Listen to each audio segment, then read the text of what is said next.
દોસ્તો, સમય ખૂબ ટૂંકો છે, સમય ખૂબ જ ટૂંકો છે, એટલે મારી વાણીને જલ્દીથી વિરામ આપીશ.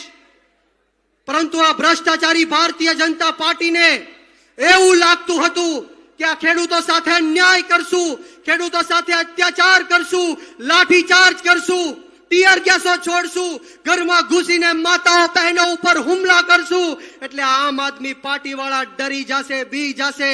આ ખેડૂતો ઘરની બહાર નહીં નીકળે. પરંતુ આ ભ્રષ્ટાચારી ભારતીય જનતા પાર્ટીને કહેવા માંગીશ કે ક્યાં સોચે થે, નહીં લौटेंगे. અરે ગલત, जब तक तोड़ेंगे नहीं तब तक छोड़ेंगे नहीं. આમ આદમી પાર્ટી આંદોલનની કોકમાંથી જન્મેલી પાર્ટી છે. ગરમ તપતી ભઠ્ઠીમાંથી નીકળેલા લોકો છીએ. અમે કોઈનાથી ડરવાના કે ગભરાવાના નથી. અમે તમારી તાનાશાહીથી ઝૂકવાના નથી.